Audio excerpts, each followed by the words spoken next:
नमस्कार, मैं सरिता चौधरी स्वागत करती हूं आप सभी का राजस्थान सरकार व वेदांता के CSI इनिशिएटिव ई कक्षा में, जिसका टेक्निकल पार्टनर मिशन ज्ञान है। हम लोग अध्ययन कर रहे हैं भारतीय राजनीति के उभरते हुए आयाम के संदर्भ में भारत व वैश्वीकरण के बारे में, जिसमें हम लोगों ने इस वीडियो से पूर्व जाना कि वैश्वीकरण का अर्थ क्या होता है, वैश्वीकरण का प्रारंभ किन किन परिस्थितियों के कारण हुआ, यानी वे कौन कौन सी उत्तरदायी परिस्थितियां थी जिसके कारण वैश्वीकरण का प्रारंभ हुआ। इस वीडियो में हम लोग डिस्कस करने जा रहे हैं वैश्वीकरण के प्रभाव के बारे में। यानी हम लोगों ने जब अध्ययन किया था वैश्वीकरण के बारे में, तो हम लोगों ने जाना कि वैश्वीकरण वह प्रक्रिया होती है जिसका मूल रूप से संबंध आर्थिक क्षेत्र से होता है। यानी वैश्वीकरण की जो प्रक्रिया है वह बाजारवादी अवधारणा से प्रेरित होती है, और इसको हम यदि परिभाषित करें तो कह सकते हैं कि जब एक देश की अर्थव्यवस्था का समन्वय विश्वव्यापी अर्थव्यवस्था के साथ कर लिया जाता है तो वह प्रक्रिया वैश्वीकरण की प्रक्रिया कहलाती है। यानी कहा जा सकता है कि वैश्वीकरण की प्रक्रिया के अंतर्गत विचारों, व्यक्तियों, आंकड़ों, पूंजी और सेवाओं का विश्व स्तर पर मुक्त प्रवाह होता है, मुक्त गतिशीलता होती है। वही प्रक्रिया वैश्वीकरण की प्रक्रिया कहलाती है। हम लोगों ने यह भी जाना कि जो वैश्वीकरण की प्रक्रिया है वह बहुआयामी प्रक्रिया है। यानी इसका संबंध मूल रूप से आर्थिक क्षेत्र से होता है, लेकिन यह अनेक क्षेत्रों को प्रभावित करती है, अनेक रूपों में अपना प्रभाव स्थापित करती है। यानी कह सकते हैं कि जो वैश्वीकरण की प्रक्रिया है वह राजनीतिक प्रभाव भी रखती है, वह आर्थिक प्रभाव भी रखती है, सामाजिक प्रभाव भी रखती है, सांस्कृतिक और पर्यावरणीय प्रभाव भी छोड़ती है, सभी क्षेत्रों को प्रभावित करती है। इसीलिए इस प्रक्रिया को बहुआयामी प्रक्रिया कहा जाता है, क्योंकि यह मूल रूप से तो आर्थिक क्षेत्र से संबंधित होती है, आर्थिक संबंधों से शुरू होती है, आर्थिक क्षेत्र से अपना वर्चस्व कायम करती है, लेकिन अपना प्रभाव सभी क्षेत्रों पर छोड़ती है। तो हम लोग इस वीडियो के अंतर्गत डिस्कस करने जा रहे हैं वैश्वीकरण के प्रभाव के रूप में वैश्वीकरण का राजनीतिक प्रभाव, वैश्वीकरण का आर्थिक प्रभाव, वैश्वीकरण का सामाजिक प्रभाव और वैश्वीकरण का सांस्कृतिक प्रभाव। और सांस्कृतिक प्रभाव के अंतर्गत हम लोग अध्ययन करेंगे कि हमारे नेटिव कल्चर पर यानी लोक संस्कृति पर किस प्रकार से वैश्वीकरण प्रभाव स्थापित करता है, प्रभाव डालता है। थोड़ी सी हम लोग इसकी चर्चा कर लेते हैं। देखो, वैश्वीकरण की प्रक्रिया जैसे हम लोगों ने डिस्कस किया कि किस प्रकार से प्रारंभ हुई, यह आर्थिक संबंधों से प्रारंभ होता है, लेकिन इसका प्रभाव राजनीतिक क्षेत्र पर भी पड़ता है, क्योंकि किसी राज्य की जो राज्य व्यवस्था है, राज व्यवस्था है या उसकी नीतियां हैं, वे किसी भी देश की आर्थिक नीतियों को प्रभावित करती हैं, नियंत्रित करती हैं, उनका निर्माण करती हैं। तो जो आर्थिक नीतियां हैं वह भी राज्य व्यवस्था पर प्रभाव डालती हैं। हम लोगों ने अध्ययन किया कि वैश्वीकरण की प्रक्रिया का जो मुख्य क्षेत्र है वह औद्योगिकरण से संबंधित है, जिसके अंतर्गत मल्टीनेशनल्स कंपनीज हैं वो विभिन्न देशों के अंतर्गत स्थापित होती हैं।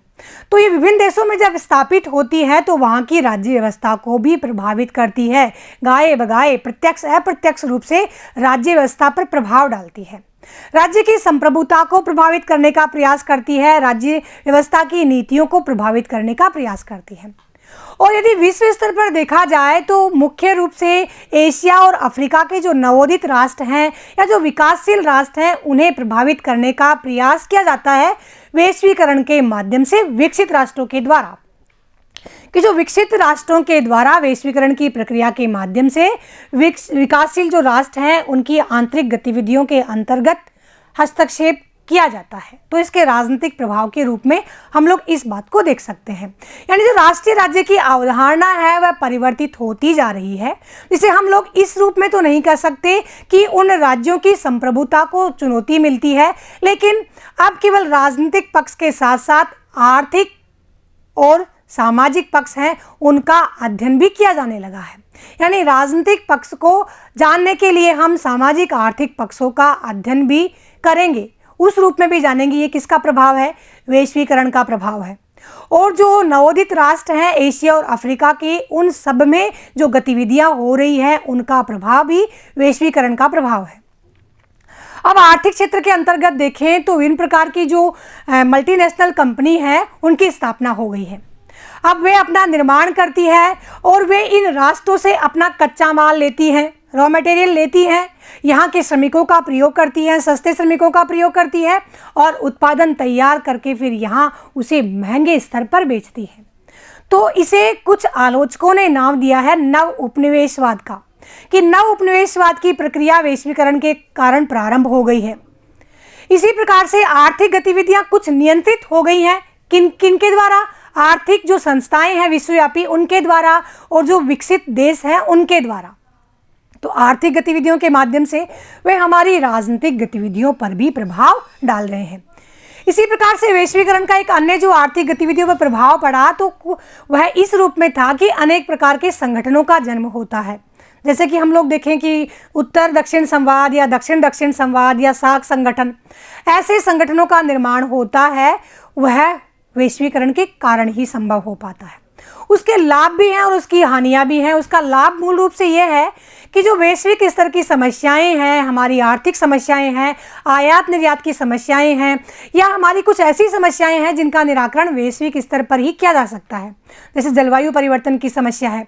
तो इन समस्याओं के निराकरण के लिए हमें एक मंच मिल गया है और इसका नुकसान हमें इस रूप में हो रहा है कि इन संगठनों के द्वारा गाए बगाए किसी भी देश की व्यवस्था को प्रभावित किया जाता है, मुख्यतः मल्टीनेशनल कंपनीज के द्वारा। इसी प्रकार से सामाजिक इसके प्रभाव की बात करें तो प्रत्येक देश का एक सामाजिक संरचना होती है, सामाजिक स्वरूप होता है और वह अपने उस सामाजिक स्वरूप का अनुसरण करता आता रहता है पीढ़ियों दर पीढ़ी, क्योंकि वह उसकी संस्कृति से जुड़ा होता है। अब मूल रूप से यदि हम भारत की बात करें तो भारत का जो सामाजिक स्ट्रक्चर है वह वैश्वीकरण से दुष्प्रभावित हुआ है। प्रभावित नहीं, दुष्प्रभावित हुआ है। हमारे सामाजिक परिवेश पर, हमारी सामाजिक संरचना पर बहुत अधिक कुठाराघात हुआ है वैश्वीकरण के कारण। वैश्वीकरण ने हमारे सामाजिक मूल्यों का ह्रास किया है, हमारे परिवार नामक जो संरचना है उसको शत विशत कर दिया है, कमज़ोर कर दिया है। जो सामूहिक परिवारों की प्रथा थी वह आज टूटने लगी है। आदर सम्मान की जो भावना होती थी वह कम होने लगी है। व्यक्ति में नैतिकता का ह्रास होने लगा है और स्वार्थपरता बढ़ने लगी है। इसी प्रकार से यदि बात की जाए सांस्कृतिक प्रभावों की तो सांस्कृतिक प्रभाव भी इसके नकारात्मक रहे हैं, क्योंकि हर देश में, हर प्रदेश में, हर राज्य में एक नेटिव कल्चर होता है, एक लोक संस्कृति होती है, छोटी छोटी संस्कृतियां होती हैं, जैसे हम लोग अपने यहाँ भी देखते हैं। क्योंकि भारत तो मूल रूप से विविधता वाला देश है, तो यहाँ पर अनेक नेटिव कल्चर्स हैं, छोटी छोटी संस्कृतियां हैं जिन्हें आंचलिक संस्कृतियां कहा जाता है। तो जो पश्चिमी संस्कृति है उसका अनुसरण करते करते इन आंचलिक संस्कृतियों का ह्रास हो रहा है। हमारे लोक संगीत समाप्त हो रहे हैं। जो लोक वाद्य हैं, वो जो सुरीले वाद्य हुआ करते थे, उनका स्वर कहीं आज सुनाई नहीं दे रहा है। वातावरण कैसा हो गया है? पोपमय हो गया है। जो हमारा खान पान, पहनावा, बोलना चलना सब प्रभावित हो रहा है। तो इस प्रकार से देखा जाए तो वैश्वीकरण के जो प्रभाव हैं वो दोहरे हैं। सांस्कृतिक रूप में देखा जाए तो यह नकारात्मक प्रभाव अधिक डालता है। कुछ विचारकों का कहना है कि वैश्वीकरण के कारण खुशहाली बढ़ी है और हमारी प्रसन्नता का जो स्तर है वह बढ़ा है और अनेक प्रकार की समस्याओं का निराकरण हुआ। ये तो सत्य है। और एक सांस्कृतिक समरूपता आई है विश्व स्तर पर, जिसके कारण अनेक जो वैश्विक समस्याएं थी उनका निराकरण भी संभव हो पाया है। लेकिन इसके नकारात्मक परिणाम भी हम सभी लोगों को भुगतने पड़ रहे हैं। जैसा मैंने जिक्र किया आप लोगों से, जो कोविड-19 का विस्तार हुआ है और इसका पेंडेमिक रूप हम लोगों को देखने को मिल रहा है, इसके जो इतने बुरे परिणाम हम सभी को भुगतने पड़ रहे हैं, इसका प्रमुख कारण है ग्लोबलाइजेशन, वैश्वीकरण। और इसके जो सुधार के लिए या इसके जो परिष्कार के लिए या इसके इलाज के लिए जो व्यवस्थाएं की जा रही हैं, उसके लिए भी वैश्विक स्तर पर प्रयास किए जा रहे हैं। तो उसके निजात के एक कारकों में हम लोग वैश्वीकरण को भी जोड़ सकते हैं। तो दोनों प्रकार से प्रभावित करता है वैश्वीकरण। किसी भी देश की अवस्था को यदि वैश्वीकरण प्रभावित करता है तो वह सकारात्मक रूप में भी करता है और नकारात्मक रूप में भी करता है। इस वीडियो में हम लोग इसके प्रभावों के बारे में दोनों रूपों में चर्चा करेंगे, सकारात्मक और नकारात्मक रूप में। तत्पश्चात अगले वीडियो में हम लोग भारत पर क्या प्रभाव पड़े यह जानेंगे और उसके बाद हम लोग जानेंगे इसके परिणाम, इसकी उपलब्धियों के बारे में। तो आइए हम लोग डिस्कस करते हैं वैश्वीकरण के प्रभाव और इसके अंतर्गत सबसे पहले प्रारंभ करते हैं वैश्वीकरण का राजनीतिक प्रभाव। जैसा मैंने आप लोगों से जिक्र किया कि वैश्वीकरण के राजनीतिक प्रभाव के का मूल रूप यह रहा कि अब जो राष्ट्रीय की जो अवधारणा थी वह परिवर्तित हो गई है। और मूल रूप से विकसित देशों के अंतर्गत देखें तो जो कल्याणकारी अवधारणा का आवरण उन्होंने ओढ़ा था उसे उन्होंने उतार फेंका है और अब उन्होंने न्यूनतम हस्तक्षेपवादी व्यवस्था को अपना लिया है। यानी आर्थिक क्षेत्र में राज्य के द्वारा किसी प्रकार का कोई हस्तक्षेप नहीं किया जाए और मुक्त प्रतियोगिता होनी चाहिए। आर्थिक क्षेत्र में राज्य के द्वारा समर्थित संरक्षण की आवश्यकता आर्थिक क्षेत्र के अंतर्गत नहीं है। यानी उदारवादी और जो निजीकरण की व्यवस्था है उसको प्रोत्साहित किया जा रहा है। यद्यपि राज्य की प्रधानता के साथ में किसी प्रकार का कोई खिलवाड़ नहीं हुआ है, यानी राज्य की संप्रभुता को चुनौती नहीं मिली है, लेकिन अब राजनीतिक पक्ष के साथ साथ आर्थिक और सामाजिक पक्षों को भी प्राथमिकता दी जाने लगी है, जिसका मुख्य कारण है विश्वव्यापी बहुराष्ट्रीय कंपनियों की स्थापना होना। एक देश के अंतर्गत किसी व्हीकल के टायर बन रहे हैं, एक देश के अंतर्गत उसकी स्टीयरिंग बन रही है, एक देश के अंतर्गत उसका ब्रेक बन रहा है, तो आपस में अंतर्निर्भरता और अंतर समायोजन तो हो रहा है, लेकिन इन बहुराष्ट्रीय कंपनियों के द्वारा किसी देश की अर्थव्यवस्था के साथ बहुत अधिक प्रभावित किया जा रहा है और अर्थव्यवस्था के साथ साथ वह उसकी राज्य व्यवस्था को, राजनीतिक नीतियों को भी प्रभावित करता है। अब मल्टीनेशनल कंपनी स्थापित कर दी गई तो वहाँ पर जहाँ पर तकनीकी का प्रसार अधिक है, यानी जो क्षेत्र या जो देश तकनीकी क्षेत्र में अग्रणी है उसका विकास तीव्र गति से हो रहा है, यानी वहाँ के नागरिकों के जीवन को उन्नति की ओर ले जा रहा है उस देश का तकनीकी फील्ड, तकनीकी क्षेत्र। यानी यदि किसी देश की तकनीकी क्षेत्र में वह अग्रणी है, कोई देश तकनीकी क्षेत्र में अग्रणी है, तो वहाँ के नागरिकों का उन्नयन, वहाँ के नागरिकों का विकास अधिक तीव्र गति से हो रहा है। इसी प्रकार से कहा जा सकता है कि जब 20वीं शताब्दी के उत्तरार्ध में शीत युद्ध का दौर चल रहा था तो उस समय पर पूंजीवादी और साम्यवादी दोनों धड़े अपने समर्थकों की संख्या में लगातार वृद्धि करने का प्रयास कर रहे थे। अपने प्रभावितों का और अपने समर्थकों का जो वजन था उसे बढ़ाना चाहते थे। इसी के लिए उन्होंने प्रयास किया कि अपने अनुसमर्थित जो नीतियां हैं उनका अधिक से अधिक विस्तार किया जाए और इसके लिए इन्होंने मुख्य रूप से एशिया और अफ्रीका के जो नवोदित राष्ट्र थे उनके अंतर्गत अपनी अपनी नीतियों का आरोपण किया। यानी जो वैश्वीकरण की प्रक्रिया है उसका मुख्य प्रभाव एशिया और अफ्रीका के जो नवोदित स्वतंत्र राष्ट्र थे उनके अंतर्गत देखा जा सकता है। तो हम लोग कह सकते हैं कि जो वैश्वीकरण की प्रक्रिया है उसके जो हम लोग कहें कि उसकी डुगडुगी है वह तो विकसित राष्ट्रों के हाथ में है और उसका जो मोहरा बनाया जा रहा है, यानी जो नाच दिखाने का कार्य है, वह जो विकासशील राष्ट्र हैं या जो अल्प विकसित राष्ट्र हैं उनके अंतर्गत है। और जहाँ पर तकनीकी क्षेत्र में वह क्षेत्र जब अग्रणी है तो वह अपना विकास कर पा रहा है और यदि तकनीकी क्षेत्र में पीछे है, पिछड़ा हुआ है, तो वह अपने आर्थिक प्रयास के लिए अभी लगातार फिसल पट्टी पर चढ़ने का प्रयास कर रहा है, यानी उसे कोई खास सफलता प्राप्त नहीं हुई है। तो यह प्रभाव कैसा रहा? यह वैश्वीकरण का राजनीतिक प्रभाव रहा।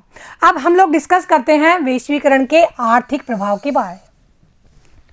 अब तक क्या हो रहा था, जब वैश्वीकरण का दौर प्रारंभ नहीं था तो प्रत्येक राष्ट्र के द्वारा अपने द्वारा जो नियंत्रित अर्थव्यवस्था थी या अपने विचारानुसार, अपनी आवश्यकता अनुसार जो अर्थव्यवस्थाएं थी उनका अनुपालन किया जा रहा था। लेकिन वैश्वीकरण के कारण अब अर्थ क्षेत्र के अंतर्गत, आर्थिक क्षेत्र के अंतर्गत खुलापन आ गया था। वैश्वीकरण है ही क्या? मुक्त आर्थिक व्यवस्था। अब इसके अंतर्गत खुलेपन के कारण अब जो प्रजातांत्रिक व्यवस्थाएं थी उनको अपनाने की बात की जाने लगी। जनता के अधिकारों और प्रजातंत्र पर जोर दिया जाने लगा, क्योंकि ये भी किसके जोर देती हैं? स्वतंत्रता पर जोर देती हैं, मुक्त गतिविधियों पर जोर देती हैं। तो जो नियंत्रित व्यवस्थाओं को छोड़कर अब विभिन्न राष्ट्रों के द्वारा वैश्वीकरण की व्यवस्था को अपना लिया गया, जिसके अंतर्गत उदारीकरण और निजीकरण प्रमुख रूप से थे। और इन खुलेपन की नीतियों के कारण जो अंतर्राष्ट्रीय आर्थिक संस्थाएं थी उन्होंने भी अपनी नीतियों में परिवर्तन लाना प्रारंभ कर दिया। मुख्यतः ये जो संस्थाएं हैं वे संस्थाएं जो पूंजीवादी देशों के वर्चस्व वाली संस्थाएं हैं और इनके अंतर्गत भी मुख्यतः अमेरिका के वर्चस्व वाली संस्थाएं हैं। तो इन्होंने इन खुलेपन की नीतियों से प्रेरित होकर, यानी वैश्वीकरण की व्यवस्था से प्रेरित होकर अपनी नीतियों में परिवर्तन लाना प्रारंभ कर दिया, जिसके अंतर्गत ये अल्प विकसित राष्ट्र हैं या पिछड़े राष्ट्र हैं उनको ऋण मुहैया करवाना या विभिन्न योजनाओं के लिए अनुदान देना या धन मुहैया करवाना आदि ये कार्य ये सब व्यवस्थाएं करने लगी। यानी यूएनओ, विश्व बैंक और अंतर्राष्ट्रीय मुद्रा कोष जिसे IMF हम लोग कहते हैं, अब इनके द्वारा इस प्रकार सा कार्य किया जाने लगा। 1945 में स्थापना हुई थी IMF की। इस प्रकार से ये सब कार्य इनके द्वारा किए जाने लगे और अपनी नीतियों में परिवर्तन किया जाने लगा और वैश्विक स्तर पर प्रभाव यह पड़ा कि अनेक वैश्विक मंच निर्मित होने लगे, गठित होने लगे, जिन पर वैश्विक स्तर की समस्याओं का निराकरण किया जाने लगा, मिलजुल कर आपसी चर्चा की जाने लगी और एक दूसरे का सहयोग अपेक्षित किया जाने लगा कि हम इस समस्या का इस प्रकार से समाधान निकालेंगे, जैसे कि आतंकवाद है, जलवायु परिवर्तन है आदि सभी समस्याओं पर चर्चा की जाने लगी। वैश्वीकरण के कारण जो आर्थिक गतिविधियां थी उनमें जो बैरियर्स थे, जो बाधाएं थी, उनको हटा दिया गया और मुक्त प्रवाह की बात की गई। बाजार को खोल दिया गया, एक देश का बाजार का समन्वय विश्व बाजार के साथ कर दिया गया।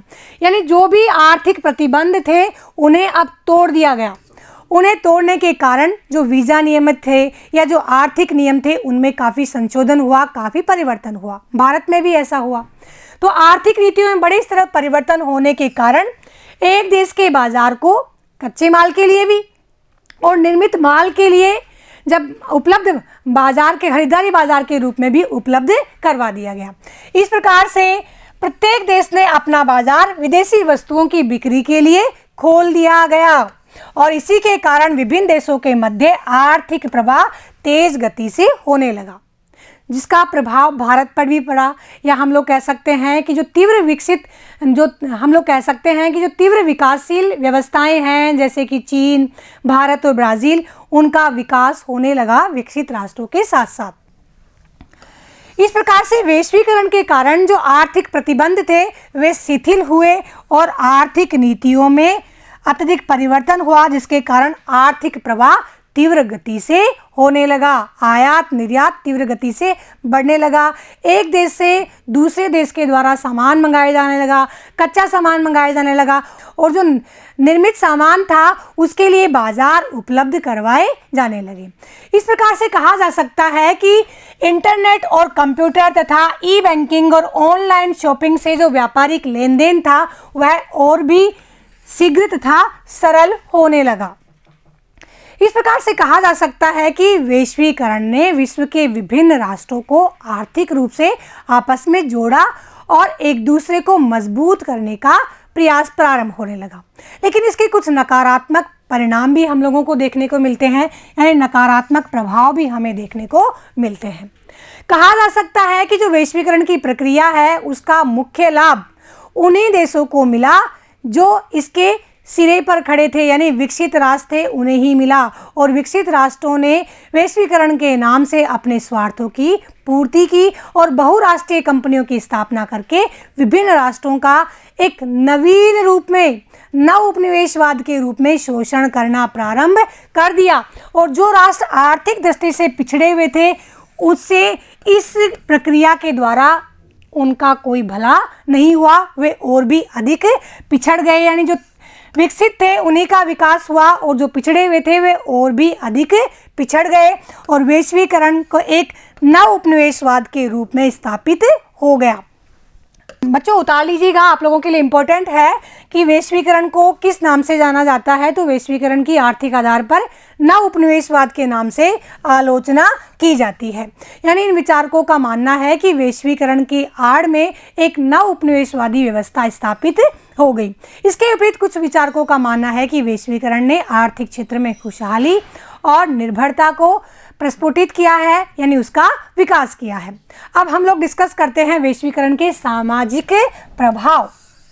जैसा मैंने आप लोगों को बताया कि वैश्वीकरण के राजनीतिक और आर्थिक जो प्रभाव हैं वे काफ़ी हद तक किसी देश की व्यवस्था को मजबूत करने वाले हैं, लेकिन जो इसके सामाजिक प्रभाव हैं वे नकारात्मक रूप में ही अधिक हैं।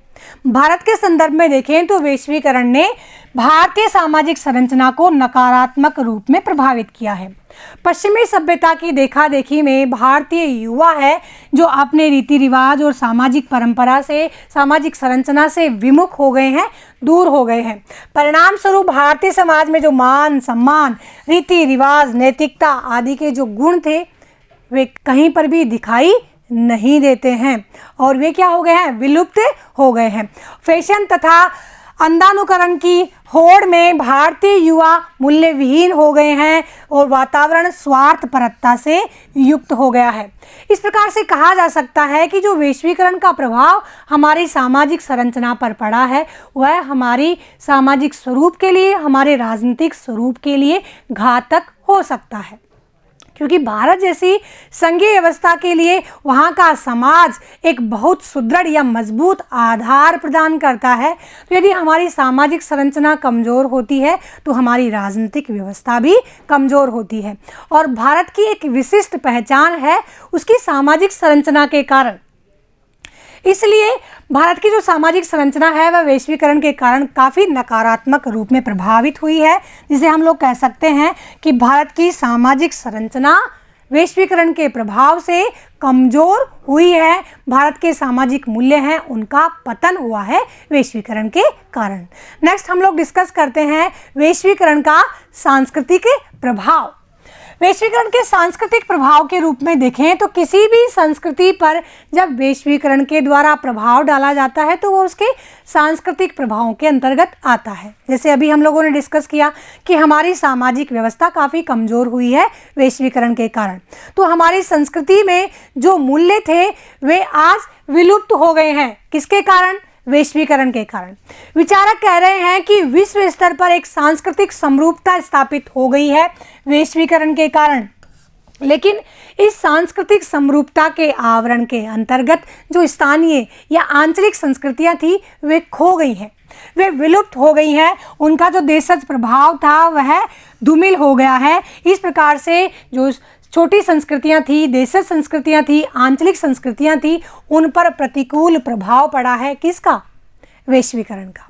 कहा जा सकता है कि सांस्कृतिक समरूपता के नाम पर पश्चिमी संस्कृतियों के मूल्यों को लादा जा रहा है, जो कि अनुचित है, जो कि गलत है, जो हमारी सामाजिक परिवेश और हमारी सामाजिक संस्कृति के दोनों के ही विपरीत है। इस प्रकार से ये हमारी आंचलिक संस्कृतियों को तो समाप्त कर ही रहे हैं और हमारी मूल संस्कृति को भी समाप्त कर रहे हैं। परिणाम स्वरूप रहन सहन, खान पान और संपूर्ण जीवन शैली पर विपरीत प्रभाव देखने को मिल रहे हैं। इस प्रकार से कहा जा सकता है कि जो सांस्कृतिक प्रभाव हम लोगों को देखने को मिले हैं उसके लिए अनेक माध्यम उत्तरदायी हैं, अनेक सोर्सेज उत्तरदायी हैं। इसके अंतर्गत मुख्य रूप से देखें तो इंटरनेट और कंप्यूटर का यानी सूचना प्रौद्योगिकी का बहुत अधिक योगदान है। इनके कारण सांस्कृतिक प्रभाव हमें अधिक देखने को मिलते हैं। हम मल्टीमीडिया के माध्यम से या जो इंटरनेट के माध्यम से विभिन्न गतिविधियों को देखते हैं और उनका अनुसरण करते हैं। इसी प्रकार से जो समाचार सेवाएं हैं उनके द्वारा भी सांस्कृतिक प्रभाव अधिक मजबूत हुए हैं। तो कहा जा सकता है कि जो वैश्वीकरण है उसका सकारात्मक प्रभाव इस रूप में हुआ है कि वैश्विक स्तर पर एक समरूप या नवीन विश्व संस्कृति का उदय हुआ है, जिसके कारण जो समाज में असमानताएं थी वे समाप्त हो रही हैं और अनेक ऐसी जो समस्याएं थी सांस्कृतिक स्तर पर उनका समाधान हो रहा है। या जो विभिन्नता का जो कॉन्सेप्ट आता है वह यहीं पर समाप्त हो रहा है। जो रंग भेद की व्यवस्था है या जो भेदभाव की व्यवस्था है वह सांस्कृतिक समरूपता से समाप्त होती है। लेकिन इस सांस्कृतिक समरूपता की आड़ में वास्तव में पश्चिमी संस्कृति ला दी जा रही है जो हमारी आंचलिक और देशज संस्कृतियों का विनाश कर रही है। तो आइए हम लोग डिस्कस करते हैं सांस्कृतिक प्रभावों के बढ़ाने वाले जो प्रमुख माध्यम है उनके बारे में। उसके अंतर्गत प्रमुख है इंटरनेट, ईमेल और सूचनाओं का आदान प्रदान। इसी प्रकार से दूसरा है सूचना तकनीकी और डिजिटल क्रांति का प्रभाव और तीसरा है समाचार सेवाएं। समाचार सेवाओं के अंतर्गत सबसे पहले मैं उल्लेख करना चाहूँगी CNN, जो यूएस का प्रमुख 24 घंटे न्यूज़ प्रसारित करने वाला केबल न्यूज़ नेटवर्क है, जिसकी स्थापना 1980 में की गई। इसी प्रकार से जो BBC है वह UK का यानी ब्रिटेन का है, जिसकी स्थापना 1922 में की गई, ब्रिटिश ब्रॉडकास्टिंग चैनल। और इसी प्रकार से अल जजीरा जो मध्य पूर्व से संबंधित है, दोहा कतर में इसका कार्यालय स्थापित है, इसकी स्थापना 1996 में की गई। इस प्रकार के जो समाचार एजेंसियां हैं जिनका विश्वव्यापी प्रसारण होता है और जिनके कारण सांस्कृतिक गतिविधियों का आदान प्रदान होता है। तो इस प्रकार से कहा जा सकता है कि वैश्वीकरण का विभिन्न क्षेत्रों पर प्रभाव पड़ा, जिसके अंतर्गत हम लोगों ने अध्ययन किया उसके राजनीतिक प्रभाव का, उसके आर्थिक प्रभाव का, उसके सामाजिक प्रभाव का और उसके सांस्कृतिक प्रभाव का। इसके साथ ही हम लोगों ने जाना कि वैश्वीकरण का सकारात्मक प्रभाव भी पड़ा है और वैश्वीकरण का इन क्षेत्रों पर नकारात्मक प्रभाव भी पड़ा है। नेक्स्ट वीडियो में हम लोग डिस्कस करेंगे भारत पर पड़ने वाले वैश्वीकरण के प्रभाव के बारे में। तब तक के लिए विदा दीजिए। जय हिंद, जय भारत।